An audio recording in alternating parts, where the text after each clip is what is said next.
Hello guys, welcome back to my channel. ಇವತ್ತು ನಾನು simple ಆಗಿ ಮಿಲ್ಕ್ ಪೌಡರಿಂದ ಡ್ರೈ ಗುಲಾಬ್ ಜಾಮೂನ್ ರೆಸಿಪಿಯನ್ನು ಮಾಡ್ತಿದ್ದೇನೆ. ನೀವೇನು ಬೇಕ್ರಿಗಳಲ್ಲೆಲ್ಲ ತರ್ತೀರ ನೋಡಿ, ಅದೇ ರೀತಿಯಾಗಿ ನಾವು ಸಿಂಪಲ್ ಆಗಿ ಮತ್ತು ಈಸಿಯಾಗಿ ಮಿಲ್ಕ್ ಪೌಡರಿಂದ ಗುಲಾಬ್ ಜಾಮೂನ್ ನೀವು ಮನೆಯಲ್ಲೇ ಈಸಿಯಾಗಿ ಮಾಡ್ಕೊಳ್ಬೋದು. ಅದು ಕೂಡ ಕಡಿಮೆ ಸಮಯದಲ್ಲಿ ತುಂಬಾ ಜ್ಯೂಸಿಯಾಗಿ ಮತ್ತು ತುಂಬಾ ರುಚಿಕರವಾಗಿ ಮನೆಯಲ್ಲಿ ಈಸಿಯಾಗಿ ಮಾಡ್ಕೊಳ್ಬೋದು. ವಿಡಿಯೋನ ಸ್ಕಿಪ್ ಮಾಡೋದೇ ಕೊನೆ ತನಕ ನೋಡಿ. ನೀವು ಬನ್ನಿ ಹೇಗೆ ಮಾಡೋದಂತ ನೋಡೋಣ. ನಾನಿಲ್ಲಿ ಮೊದಲಿಗೆ ಒಂದು ಕಡಾಯಿಯನ್ನು ತಗೊಂಡಿದ್ದೇನೆ. ಇದಕ್ಕೊಂದು 4 ಟೇಬಲ್ ಸ್ಪೂನಷ್ಟು ನಾನಿಲ್ಲಿ ತುಪ್ಪನ ಹಾಕೊಳ್ತಿದ್ದೇನೆ. ಇದಕ್ಕೊಂದು ಅರ್ಧ ಕಪ್ಪಷ್ಟು ನಾನಿಲ್ಲಿ ಹಾಲನ್ನು ಹಾಕ್ಕೊಂಡಿದ್ದೀನಿ ಮತ್ತು 2 ಕಪ್ಪಷ್ಟು ಇಲ್ಲಿ ಮಿಲ್ಕ್ ಪೌಡರನ್ನು ಹಾಕ್ಕೊಂಡಿದ್ದೇನೆ.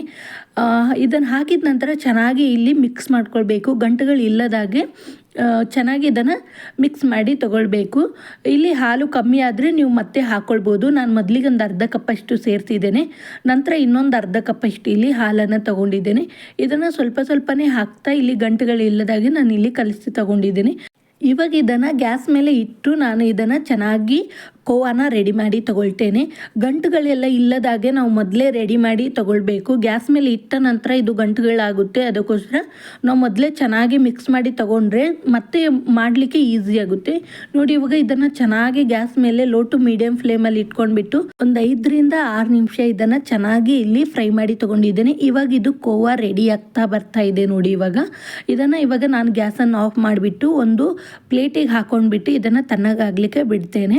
ಇಲ್ಲಿ ನೋಡಿ, ಇವಾಗ ನಾನು ಒಂದು ಪ್ಲೇಟಿಗೆ ಹಾಕೊಂಡ್ಬಿಟ್ಟು ಇದನ್ನು ಕಂಪ್ಲೀಟಾಗಿ ತಣ್ಣಗಾಗಬೇಕು. ಇಲ್ಲಿ ನಾನೊಂದು ಅಗಲವಾಗಿರುವ ಪರಾತಿಗೆ ಹಾಕೊಂಡ್ಬಿಟ್ಟು ಇದನ್ನು ತಣ್ಣಗೆ ಮಾಡಲಿಕ್ಕೆ ಇಟ್ಟಿದ್ದೇನೆ.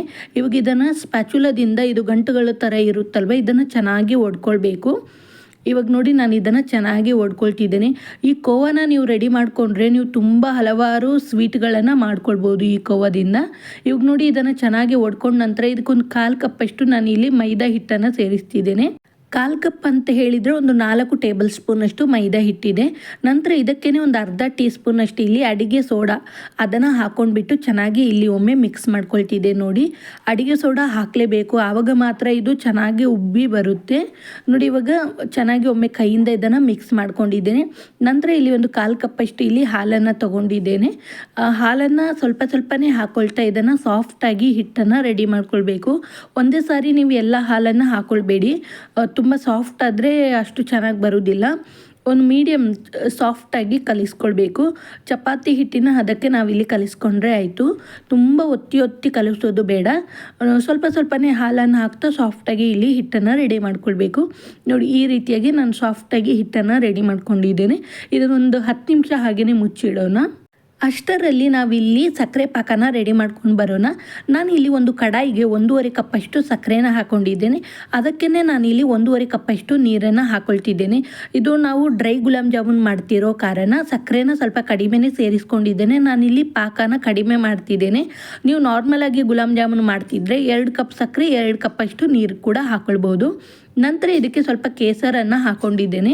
ಫ್ಲೇವರ್ ಚೆನ್ನಾಗಿರುತ್ತೆ ಮತ್ತು ಸ್ವಲ್ಪ ಲೈಟಾಗಿ ಕಲರ್ ಕೂಡ ಚೆನ್ನಾಗಿರುತ್ತೆ ಅಂತ ಹೇಳಿ. ನಿಮಗೆ ಬೇಕಿದ್ರೆ ಹಾಕ್ಕೊಳ್ಳಿ, ಇಲ್ಲ ಸ್ಕಿಪ್ ಕೂಡ ಮಾಡ್ಕೊಳ್ಬೋದು. ನಂತರ ಇಲ್ಲಿ 1-2 ಏಲಕ್ಕಿಯನ್ನು ಚೆನ್ನಾಗಿ ಜಜ್ಜಿಬಿಟ್ಟು ಅದನ್ನು ಕೂಡ ಹಾಕ್ಕೊಳ್ತಿದ್ದೇನೆ. ಏಲಕ್ಕಿ ಫ್ಲೇವರ್ ಇಷ್ಟ ಇದ್ದರೆ ಹಾಕ್ಕೊಳ್ಳಿ, ಇಲ್ಲದೇ ಸ್ಕಿಪ್ ಕೂಡ ಮಾಡ್ಕೊಳ್ಬೋದು. ಇವಾಗ ಇದು ಕುದೀತಾ ಒಂದು 4 ನಿಮಿಷ ಆಗಿದೆ. ಜಸ್ಟ್ ಅಂಟು ಪಾಕ ಬಂದರೆ ಸಾಕು, ಇಲ್ಲಿ ಕೈಗೆ ಅಂಟು ಬಂದರೆ ಸಾಕು. ಇವಾಗ ಅದು ಒಂದು 10 ನಿಮಿಷ ಆಗಿತ್ತಲ್ವ, ಹಿಟ್ಟು ಕೂಡ ರೆಸ್ಟ್ ಆಗಿದೆ ಚೆನ್ನಾಗಿ. ಇವಾಗೊಮ್ಮೆ ಚೆನ್ನಾಗಿ ನಾದ್ಕೊಳ್ಬೇಕು ಇದು ಹಿಟ್ಟು. ಇದು ಹಿಟ್ಟನ್ನು ನಾದ್ತಾ ನಿಮಗೆ ಡ್ರೈ ಅನಿಸಿದರೆ ಸ್ವಲ್ಪ ಹಾಲನ್ನು ಅಥವಾ ನೀರನ್ನು ಸೇರಿಸ್ಕೊಂಡ್ಬಿಟ್ಟು ಹದನ ಕರೆಕ್ಟಾಗಿ ಮಾಡ್ಕೊಳ್ಳಿ. ಹಿಟ್ಟನ್ನು ಸಾಫ್ಟಾಗಿ ರೆಡಿ ಮಾಡ್ಕೊಳ್ಳಿ. ನಾವು ಮೊದಲು ಕಲಿಸುವಾಗ ಸಾಫ್ಟಾಗಿಯೇ ಕಲಿಸಿರ್ತೇವೆ, 10 ನಿಮಿಷ ನೆನೆಯಲಿಕ್ಕೆ ಬಿಡ್ತೇವಲ್ವ, ಸೊ ಅದು ಗಟ್ಟಿಯಾಗುತ್ತೆ. ನೋಡಿ, ಇಲ್ಲಿ ಹಿಟ್ಟು ಸ್ವಲ್ಪ ಗಟ್ಟಿಯಾದದಕ್ಕೆ ನಾನು ಸ್ವಲ್ಪ ನೀರನ್ನು ತೊಗೊಂಡ್ಬಿಟ್ಟು ಸ್ವಲ್ಪ ಕೈಗೆ ಹಾಕ್ಕೊಂಡ್ಬಿಟ್ಟು ಇದನ್ನು ಚೆನ್ನಾಗಿ ಹಿಟ್ಟನ್ನು ಸಾಫ್ಟ್ ಮಾಡ್ಕೊಳ್ತಿದ್ದೆ. ನೋಡಿ, ಈ ರೀತಿಯಾಗಿ ನಾವು ನಾದಿಕೊಂಡು ಸಾಫ್ಟ್ ಮಾಡ್ಕೊಳ್ಬೇಕು ಹಿಟ್ಟನ್ನು. ನಾವು ಎಷ್ಟು ಚೆನ್ನಾಗಿ ಹಿಟ್ಟನ್ನು ನಾದ್ತೇವೆ ನೋಡಿ, ಆವಾಗ ಮಾತ್ರ ಒಳಗಡೆ ಸಾಫ್ಟಾಗಿ ಬರುತ್ತೆ. ಹಿಟ್ಟು ಥರ ಒಳಗಡೆ ಗಂಟು ರೀತಿಯಾಗಿ ಬರುವುದಿಲ್ಲ ಗುಲಾಬ್ ಜಾಮೂನು. ನಾವು ಚೆನ್ನಾಗಿ ನಾದ್ಕೊಳ್ಬೇಕು. ನೋಡಿ, ಇವಾಗ ನಾನು ಕೈಗೆ ಸ್ವಲ್ಪ ತುಪ್ಪನ ಹಚ್ಕೊಂಡಿದ್ದೇನೆ. ಹಿಟ್ಟನ್ನು ಚೆನ್ನಾಗಿ ನಾದಿ ಆದ ನಂತರ ಸ್ವಲ್ಪ ಹಿಟ್ಟನ್ನು ತೊಗೊಂಡ್ಬಿಟ್ಟು ಆ ಹಿಟ್ಟನ್ನು ಅಂಗೈಯಲ್ಲಿ ಹಾಕ್ಕೊಂಡ್ಬಿಟ್ಟು ಚೆನ್ನಾಗಿ ನಾದ್ಕೊಳ್ಬೇಕು.